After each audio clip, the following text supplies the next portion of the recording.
साथियों नमस्कार, मैं आकाश शुक्ला। मैं इस वक्त आपके अरुणाचल प्रदेश की राजधानी ईटानगर में मौजूद हूँ।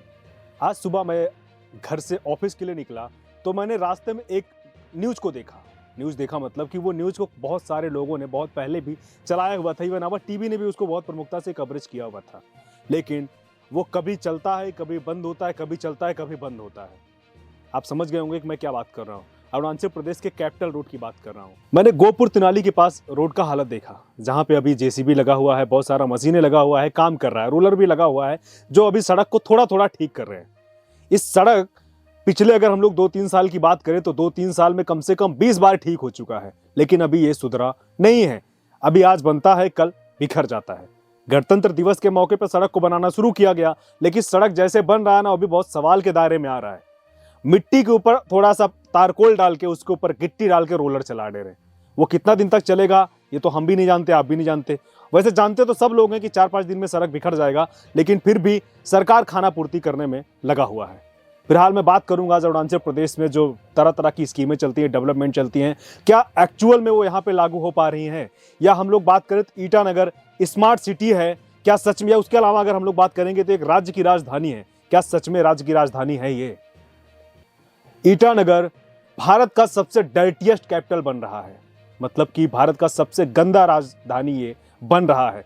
वो भी क्यों बन रहा है आप लोग अच्छे से जानते होंगे, क्योंकि ईटानगर वो सामान्य तरीके के जो एक होता है, जो योजना होती है, उसको यहाँ पे लागू नहीं करवा पा रहा है।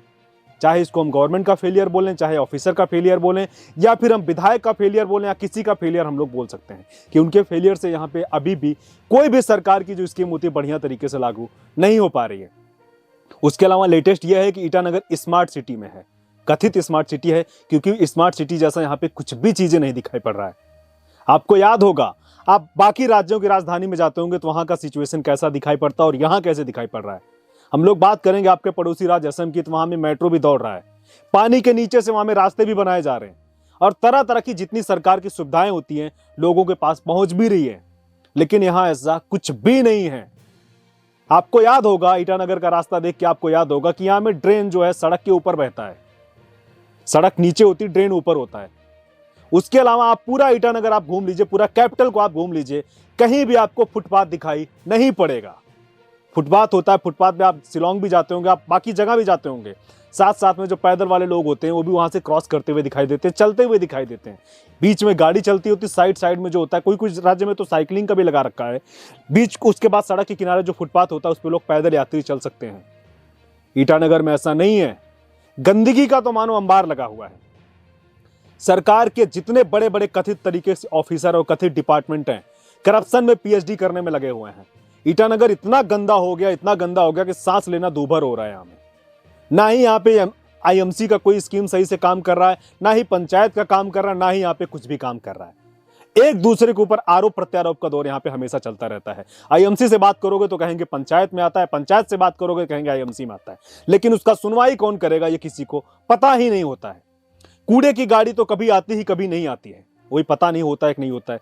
प्लानिंग नाम का यहाँ पे केवल एक डिपार्टमेंट बना है, लेकिन एक्चुअल में लागू है ये हमको कभी महसूस ही नहीं हुआ, क्योंकि हम बाकी राज्य की राजधानी में हम लोग जाते हैं, हम इंडिया के हर राज्य को कवरेज करते हैं, हम इंडिया के हर राज्य को हम लोग न्यूज दिखाते हैं, कोशिश भी करते हैं कि हम लोग वहां से बहुत कुछ सीखें और बाकी जगह में उस चीज को जितना हो सके उसको बता सके कि वहां में ऐसा चीज भी होता है, लेकिन यहां में ऐसा कुछ भी नहीं है।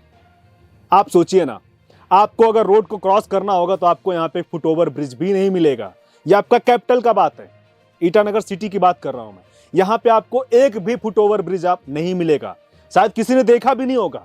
आपके बगल के राज्य में आप अगर जाएंगे, असम में जाएंगे, तो आपको हर 500-600 मीटर में, कैपिटल की बात करूंगा, तो आपको एक फुट ओवर ब्रिज मिल जाएगा। यहाँ पे टॉयलेट की तो हम बात ही छोड़ दें तो ज्यादा ही अच्छा होगा, लेकिन चलते चलते कर भी लेते हैं, क्योंकि हमको याद है कि पिछली बार हमने यहाँ के मेयर तामे पसंद का इंटरव्यू किया था, तो उन्होंने हमको बताया था कि करीब 48 यानी 48 जो है यहाँ पे शौचालय चल रहे हैं, लेकिन वो कहाँ चल रहे हैं, कागज में चल रहे हैं कि कहाँ चल रहे हैं हमको नहीं पता है। क्योंकि हमने देखा यहाँ पे तमाम प्रकार की महिलाएं, बहन, बेटियां जो जाती हैं, सुबह से अगर वो वॉशरूम करके घर से निकलती हैं तो शाम को उनको घर में ही मिलता है, क्योंकि ईटानगर के अंदर कहीं में भी ऐसा कुछ भी नहीं है। निःशुल्क टॉयलेट तो छोड़ दीजिए, आपको टॉयलेट ही नहीं दिखाई पड़ेगा। आप पूरा घूम लीजिए, जो कहीं एक दो गलती से बन भी गया है एकदम थर्ड क्लास वाला, उसमें भी चार्ज लिया जाता है। 48 का तो आप छोड़ ही दीजिए, यहाँ पे तो 8 दिखना मुश्किल पड़ गया है। ये अरुणाचल प्रदेश के ईटानगर का हाल हम आपको बता रहे हैं। प्लानिंग के तहत में अगर हम लोग देखेंगे तो बेसिकली क्या होता है, पार्किंग प्लेस होता है। दुकान के आगे या बहुत सारी जगह पे एक पार्किंग प्लेस भी बनाया जाता है कि कैसे कैसे डिजाइन किया जाता है, लेकिन यहाँ में कुछ भी कोई भी डिजाइन नहीं है, पार्किंग प्लेस ही नहीं। आप गाड़ी रोड पे खड़ा करेंगे, आपके गाड़ी को पीछे से कोई टक्कर मार देगा तो नुकसान होगा, उसका जिम्मेदारी आप खुद करेंगे, क्योंकि सरकार ने तो पार्किंग यहाँ पे बनाया ही नहीं है। ट्रैफिक वाले केवल लिख देते हैं 4 व्हीलर पार्किंग, 2 व्हीलर पार्किंग, वो भी रोड पे लिखते हैं। हम कभी कभी अचंभित रहते हैं कि कैपिटल जगह में ऐसा होता है क्या? यहाँ पे वीआईपी का मूवमेंट होता है, कभी कभी राज्य के मुख्यमंत्री साहब भी उस रोड से जाते हैं, बाहर के मिनिस्टर भी उस रोड से आते जाते हैं, तमाम प्रकार के बड़े बड़े अधिकारी भी उस रोड से जाते हैं। उनकी सेफ्टी सुरक्षा उनका क्या कुछ होगा? अगर उस सड़क पे जो किनारे गाड़ी खड़ा है उसमें कुछ भी अगर कोई संदिग्ध चीज रखा गया होगा तो कैसे पता चलेगा कि उसमें क्या है? सुरक्षा की दृष्टि से हम लोग बात करेंगे तो यहाँ का सेक्रेटरीट भी सुरक्षित नहीं है, सीएम बंगला भी सुरक्षित नहीं है। सीएम बंगला होता है बेसिकली, किसी भी एरिया में आप जाओगे तो एक वीआईपी जोन होता है, मंत्री विधायक का जो क्वार्टर होता है एक वीआईपी एरिया माना जाता है। वहां में आम इंसान का घर नहीं होता है, क्योंकि वो जनप्रतिनिधि होते हैं, पूरे राज्य को उन लोग को चलाना होता है। लेकिन यहां में ऐसा कुछ भी नहीं है। सीएम बंगलों के सामने से रोड है और चेकिंग के नाम पे बिल्कुल जीरो है। वहां में कोई भी आता जाता है बिना परमिशन का लिए भी घर के अंदर तो नहीं जाता, बाकी रोड के आसपास घूमता रहता है। सीएम, डीसीएम, मंत्री, तमाम प्रकार के जितने बड़े बड़े उधर में लोग बैठे हुए माननीय लोग, सबका घर जो है सुरक्षित नहीं है। सुरक्षित है तो केवल सरकारी क्वार्टर है, जिसको कुछ चोर तरीके के ऑफिसर लोग और बाकी जो लोग हैं उन्होंने कब्जा कर लिया, केवल वही सुरक्षित है, बाकी कुछ भी यहाँ पे सुरक्षित नहीं है। अरुणाचल प्रदेश किस दिशा में जा रहा है, किस ओर जा रहा है, यह बहुत गंभीर सवाल हो रहा है, यह बहुत गंभीर विषय है। कभी कभी मैं खुद भी सोचता हूं, तो मैं सोचता हूं कि इसको चीज को अच्छे से दिखाया जाए, इस डेवलपमेंट के बारे में बात किया जाए, लेकिन बात करें तो किससे करें? क्योंकि हमको याद आ रहा है कि मैं पिछले 1 महीना से लगातार कोल माइनिंग का और टिम्बर का करप्शन का न्यूज दिखा रहा हूं, चांगलांग के माध्यम से चला, चांगलांग में हो रहा है, लेकिन अभी भी कोई सुनवाई नहीं हो रही है।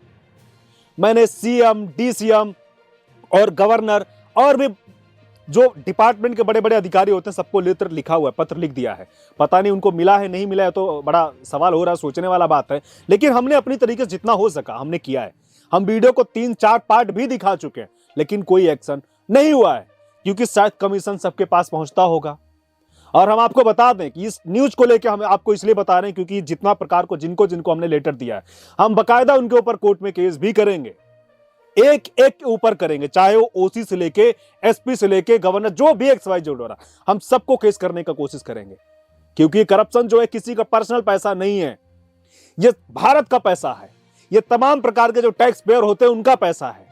वो लोग पैसा देते हैं, टैक्स पे करते हैं, शायद उनको लगता है कि भारत कुछ अच्छे दिशा में जाएगा, लेकिन अच्छे दिशा के छोड़िए, यहाँ पे तो करप्शन में पैसा जा रहा है।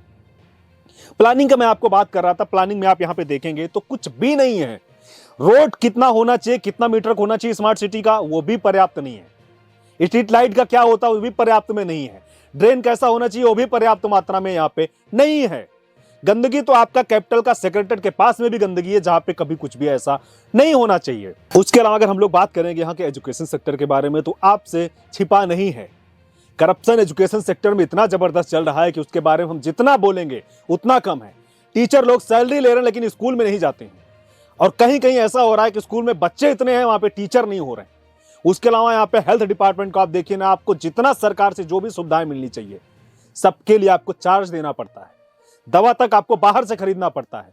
अगर आपके सर में चोट लगा है तो उसके लिए आपको 10 दिन का डेट मिलता है। ये यहाँ के जो बड़े बड़े अस्पताल है मैं उनकी बात कर रहा हूं, कोई सुनने वाला नहीं आपका, यहाँ पे सुनवाई आपको जीरो के नाम पे है, कोई सुनने वाला ही नहीं है। आपको याद होगा कि सरकार स्पोर्ट्स सेक्टर को लेके या फिर बाकी चीजों को लेके बहुत सारा पैसा देता है, लेकिन यहां में तो इतना कि प्लेयर के नाम तक बदल दिए जाते हैं। यानी जो योग्य होता है उसको ना खिला के अयोग्य खिलाड़ी को यहां पे खिला दिया जाता है। ये स्पोर्ट्स सेक्टर का हम बता रहे हैं। आपने देखा भी होगा, आप बाहर जाते होंगे, आप कभी कभी दिल्ली, मुंबई या यूपी, आप कहीं भी जाते होंगे तो आपको दिखाई पड़ता होगा कि बस्ती के आसपास में या एक बस्ती, एक जगह जगह में, एक बस्ती बस्ती में जो है ना छोटा छोटा पार्क होता है, बच्चे वहां पे खेलते हैं। आप मॉर्निंग वॉक, इवनिंग वॉक या तरह तरह की जो एक्टिविटी होती है आप वहां बैठते हैं। सर्दियों के टाइम में लोग धूप लेने बैठ जाते हैं, गर्मियों में पेड़ की छाया के लिए बैठ जाते हैं, लेकिन यहाँ में तो पार्क ही नहीं है, पार्क ही नहीं है यहाँ पे। प्लानिंग कैसे हुआ तो बड़ा सोचने वाला बात है। लेकिन एक चीज है, IG पार्क है जो अभी भी सरकार का लोग उसको कब्जा करने में लग गया है। सरकार का लोग भी कर रहा है और बाकी लोग भी मिलकर कब्जा कर रहा है। धीरे धीरे पार्क का भी सब जो एक सीमा होता है वो भी खत्म हो रहा है। कुछ दिन बाद हमको नहीं लग रहा कि आईजी पार्क भी बचा रहेगा, क्योंकि जिस प्रकार से उसको धीरे धीरे लोग उसको कैप्चर कर रहा है ना, वो ज्यादा दिन दूर नहीं है कि जब आईजी पार्क भी खत्म हो जाएगा। आप सोचिए ना, ये सब सवाल कौन पूछेगा सरकार से, और सरकार इसका जवाब देगा क्या? हम तो बहुत कोशिश करते हैं, हम तो यहाँ के माननीय जितने भी लोग हैं, हम कोशिश करते हैं कि उनसे सवाल पूछें, उनके करप्शन के बारे में हम लोगों को बताएं। कोई इतना इतना पैसा ले रहे हैं ना, जितना पैसा करप्शन कर रहे हैं उनका पर्सनल पैसा नहीं है, वो आप लोगों के लिए आता है। लेकिन आप लोग भी क्या करेंगे ना, क्योंकि चुनाव के टाइम में तो सब लोग अपना ईमान को बेच चुके हैं, तो करेंगे भी तो क्या करेंगे ना। अरुणाचल प्रदेश कैसे डेवलप होगा, कब डेवलप होगा, ये आज भी मेरे मन में सवाल आ रहा है। और मैं इसलिए बार बार इसको दिखा रहा हूं कि मैं एक भारत का नागरिक हूं, और मेरा फर्ज बनता है कि मैं किसी भी राज्य में जाऊं, कहीं भी जाऊं, तो मैं अपने भारत के लिए काम करूं। और मैं कहीं भी रहता हूं, मैं जिस राज्य में रहता हूं, जहां पे काम करता हूं, मेरा कोशिश होता है कि वहां मैं पूरा ईमानदारी से काम कर सकूं, उस राज्य को कुछ दे सकूं मतलब कि लोगों को एक सही जानकारी दे सकूं कि बाकी जगह कैसे होता है और यहां में कैसे होता है। अब देखिए ना, आप ईटानगर जैसे अरुणाचल प्रदेश में आप एंट्री करते होंगे असम के, अगर आप उधर से आते होंगे, गोपुर साइड से आएंगे, असम गोपुर साइड से, आप जैसे जो गेट है आपका, चेक गेट को क्रॉस करेंगे, वहां से आप 100 मीटर जैसे आएंगे, सड़क टूटा हुआ है, वन साइड रोड हो गया है, क्योंकि दूसरा साइड का रोड हम पिछले 2 साल से उसको टूटा देख रहे हैं। वो 2 साल से रोड टूटा, अभी तक बना नहीं है, वन साइड रोड हो चुका है। इसलिए नहीं बना है क्योंकि जो तमाम प्रकार के बड़े बड़े मंत्री लोग आते हैं, वो एयरपोर्ट से आते हैं और डायरेक्ट वहां से पहले चले आते हैं, मतलब वहां तक उनको जाना नहीं पड़ता, इसलिए रोड अभी भी नहीं बना है। क्या सरकार के पास पैसा नहीं आया होगा? क्या बजट का पैसा वहां में नहीं लगाया जा सकता है? वन रोड से लोग होके जाते हैं, कल को कुछ भी बड़ा हादसा हो सकता है, क्योंकि वो भी रोड खराब हो चुका है। और जो खराब हुआ है ना, रोड पे बालू जो होता है ना, इतना ज्यादा आ चुका है ना कि रोड पे कब स्लिप मार दे, कब क्या, कुछ पता नहीं है। लेकिन सुनेगा कौन? क्योंकि सुनने वाला लोग तो चोरी करने में लगा हुआ है ना। सरकारी बंगला, सरकारी क्वार्टर को लोग ऐसे कब्जा कर रहा है मानो अपना बाप का बपौती समझ लिया हो। सरकार के यहां पे जो सामान है वो भी सुरक्षित नहीं है। बाकी राज्यों में होता है कि अगर सरकार का आपको कुछ भी थोड़ा भी आपने कैप्चर किया तो आपका घर गिरा दिया जाता है, लेकिन यहां मानो कंपटीशन या करप्शन करने में होड़ लगा हुआ है कि कौन कितना ज्यादा लूट सकता है, कौन कितना ज्यादा बिल्डिंग को कब्जा कर सकता है। अरुणाचल प्रदेश का यह हकीकत है, और मुझे बताते हुए बड़ा शर्म भी आ रहा है और अफसोस भी हो रहा है कि यहां में जितने भी चोर प्रकार के ऑफिसर बैठे हैं ना, हो सकता है उसके बाद हमको निगेटिव कमेंट करना शुरू कर दे, क्योंकि उनको जब अपना चीज बर्दाश्त नहीं होता है तो शायद वो कोशिश करते हैं कि इसको कैसे रुकाया जा सके। हालांकि हम अपना कोशिश कर रहे हैं और हमें उम्मीद नहीं है कि शायद कभी ये चेंज होगा सबसे। और हमको एक बार फिर कहते हुए बड़ा अफसोस भी हो रहा है, और कहीं कहीं चीज को बताते हुए अपने शब्दों पे खुशी भी हो रहा है कि मैं सही बोल पा रहा हूं।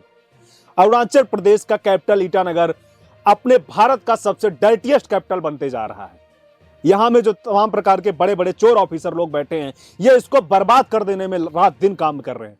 कैसे बर्बाद किया जाएगा, कैसे इसको लूटा जाएगा, ये लोग दिन रात मेहनत कर रहे हैं। और देखिए कि कल को क्या होता है, कोई सुनने वाला नहीं होगा। फिलहाल इस खबर में इतना ही। आगे की जानकारी के लिए आप बने रहिए अवर टीवी के साथ। धन्यवाद।